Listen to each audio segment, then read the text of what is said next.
What's going on in your community and keep you informed. I'm Don Mills Campbell. Thank you for joining us today. The 7th annual Strong Threads African American Celebration and Festival will take place on Saturday, February 15th at the St. John Holistic Wellness Center in Hopkins. Now, the Strong Threads celebration, it celebrates the heritage, history, and culture of African Americans with music, dancing, storytelling, visual and creative arts, and drama for audiences of all ages. And I am so excited. I've got a large group in here today, and they're going to tell you all about the Strong Threads celebration, and they're going to tell you about themselves, and we're going to get you involved because we want you to come out to this celebration. Hello, everybody. Hello. That's like a wonderful chorus, and that's probably because we have Regina Skeets' voice in there. Wow. You know, I heard a note in there somewhere. But let me tell you who we have in the studio with us today. We have Veronica Primus, Regina Skeets, and I know you know her name, April Morgan, Frank Primus, and Dr. Ezell Pittman, and they're all intricately involved with this Strong Threads African American Heritage Festival, and we're going to have each of them tell us a bit about themselves, and we'll start with you, Ms. Veronica Primus. Tell us a bit about yourself. Hello, Regina, Ms. Campbell, and thank you so much for having us here. I am an educator here in the area, and for Richland District School 1. And I've been in the area for over 15 years, working at South Carolina State and in Richland District 1. And my thing is to teach African American history and culture. That has been a passion of mine. So Strong Threads actually started from that passion and hooking up, fortunately, with the organization Circle, which is Southeast Regional Community Outreach here in Hopkins, based in Hopkins, with the Barber family and Reverend Wade and others with Circle. So they saw what I was trying to do with the schools and sponsoring Black History programs, and they offered me the opportunity to do something for the community.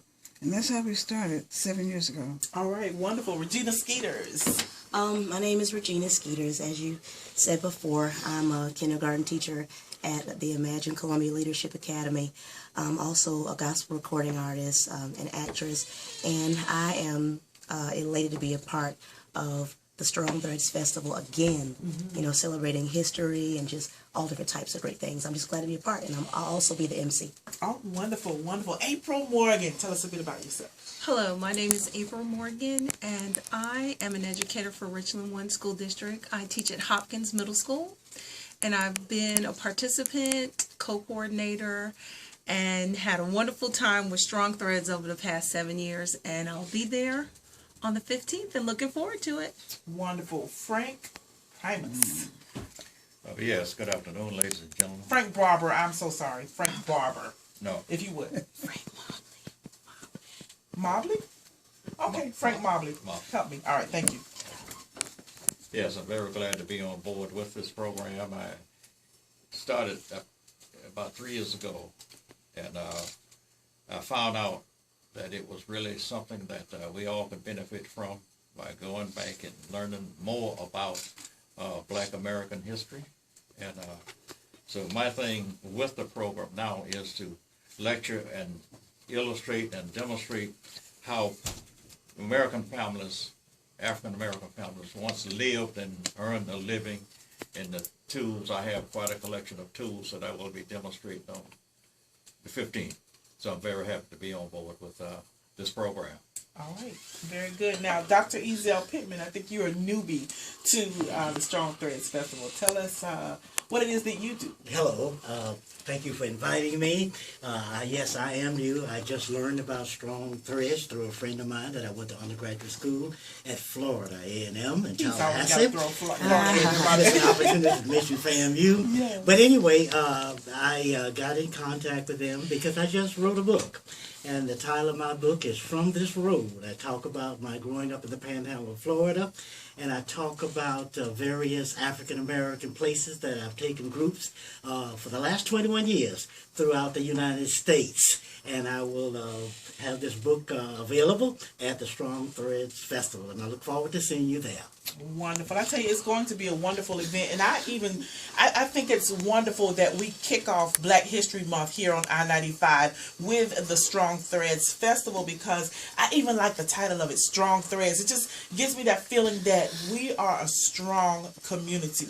And what better tool than to gather the community together, and as you said, Ms. Primus, as an educator, you know, bringing the children in to let them see from whence they've come and all of the talents and the skills that African Americans have in this very community. We don't have to go out somewhere. I mean, we've got a Regina Skeets right here in Columbia, South Carolina, a wonderful vocal recording artist, gospel recording artist, and all of the exciting talent and what have you that will come forth. Now, April, if you would, please just tell us a bit about the Strong Threads Festival. And we know it's going to be on the 15th, but what can visitors expect when they come? Sure. What visitors can expect when they come is to see a multitude of vendors that will be there. We'll have an opening with the African drumming and dancing by the Abatus from Augusta, Georgia. And then we'll have the welcome and prayer by Samuel L. Wade. The Little People Theater of Greenville will be there. And Hopkins Middle School Choir will be there performing. Yeah, Hopkins Middle School Choir. We're also going to have Miss Regina Skeets. We're going to have a skit about anti-bullying. So much of that's been going forth in the media, and so we're going to discuss that. And there will be a lot more other wonderful, interesting things to see. There's also, I know that I've seen in the past, the African American Museum of Inventions, and that's really a good one for the kids to come out and see, and the family. Now, Regina, as you said, now you've participated with Strong Threads before. Yes. Why is it so important to bring this kind of event to the community? It's extremely important because we have to, before we can go forward, we have to learn about our history. And the Strong Threads Festival it's rich with history. It talks about slavery, and we're even celebrating the life of Nelson Mandela as well as Dr. Martin Luther King. The theme for this year is increased tolerance and decreased bullying. I mean, it raises the awareness amongst many people as it relates to bullying and even knowing your history. So I think that it's important to bring that to the community. Now, Ms. Primus, I believe, correct me if I'm wrong, this was a brainchild of yours. This is your baby, if you will. And because you are an educator, particularly with young people, do you really see the influx of young people that you're looking to see at this kind of event, so that you can really get your hands on them and teach them, you know, what you're trying to get out there? Oh, yes. Over the years, we've had upwards of 2,000 people to attend the event.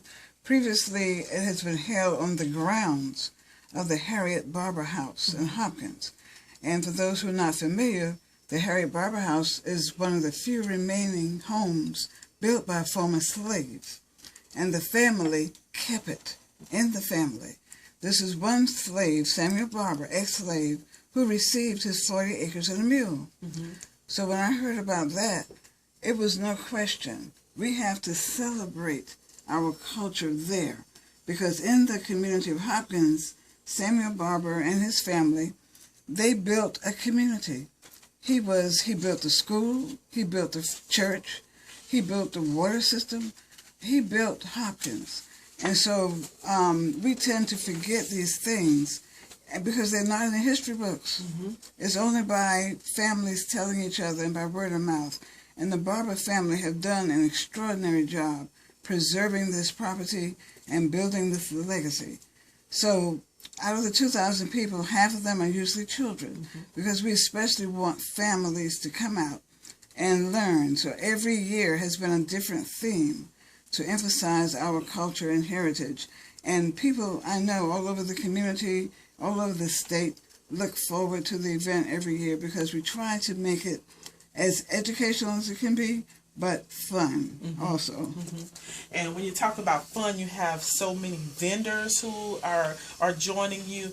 But if you're just joining us today, I'm talking with a group here who are responsible for bringing the 7th annual Strong Threads African American Celebration and Festival. It's a free event open to the public right here in Hopkins, South Carolina. It will take place on Saturday, February 15th on the grounds of the St. John Holistic Wellness Center. That's at 222 J.W. Neal Circle in Hopkins. And so we're just telling you about it today. This is the beginning of Black History Month, and what better way to open up Black History Month on I-95 than to bring in this group talking about the Strong Threads African American Heritage Festival. Now, I know that you're going to have plenty of vendors.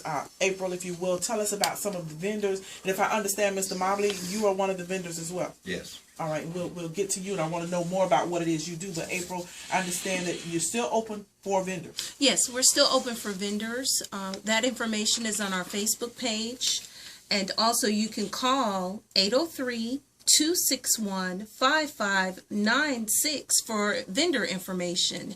Now, one of the vendors that we'll have there is Mr. Cunningham from AARP. He'll be there as one of the vendors, and he has joined us in the past. So we're going to have different vendors for different people of all ages. We're also going to have fun activities for the children. In the past, we've had the children play games out, and the Lower Richland High School, JROTC, they came out and they coordinated those games for the children to play. Wonderful. So everyone will have a good time. We also had food vendors in the past, and the food was just excellent. Always is, I'm sure. Yes. Now, Mr. Mobley, you are one of the vendors as well. Now, what is it that you're going to be sharing with the public? May I make a slight correction Okay. here? I'm not a vendor. I am a lecturer and a percent they use. And for instance, they haven't seen what I have collected. See, things that they made their own tools, ones they couldn't buy at the local shop, you know, and handmade things, and such as wire stretchers, syrup making utensils, and many things, how they planted the cotton and the corn and stuff like that, and how they harvested it. And I have a quilt that my mother and the quilting bee made in the community, and I have the frames that they put up. Wintertime was quilting time. You know? Yes. So I'm always very happy, and I have some more collections this year to add on to it. I went down there and did some more digging, you know, as part of the little animals that are in those old barns. Yes. And the next year. So, we were small independent farmers. So therefore, we had to be very creative, my dad, in order to make a living out there for us, and also to do things, you know, that like I have one brother, and we both went to college, and so I came to a deep appreciation Yes. of living there, and I still have it. Have my share that I inherited. And, one day I will invite you to come down, and I'll whip up a barbecue for you. Well, absolutely love it. But I was just going to say, you know, that is a lost art. Farming, even gardening. Young people today just don't know what it's like to get their hands dirty, to plant something, and then to just, you know, eat from the garden, fresh food. So that's a lost art. So I'm glad that you're bringing that information to Strong Threads. Now, Dr. Pittman, you will be one of the vendors this year, and as you said, this is your first opportunity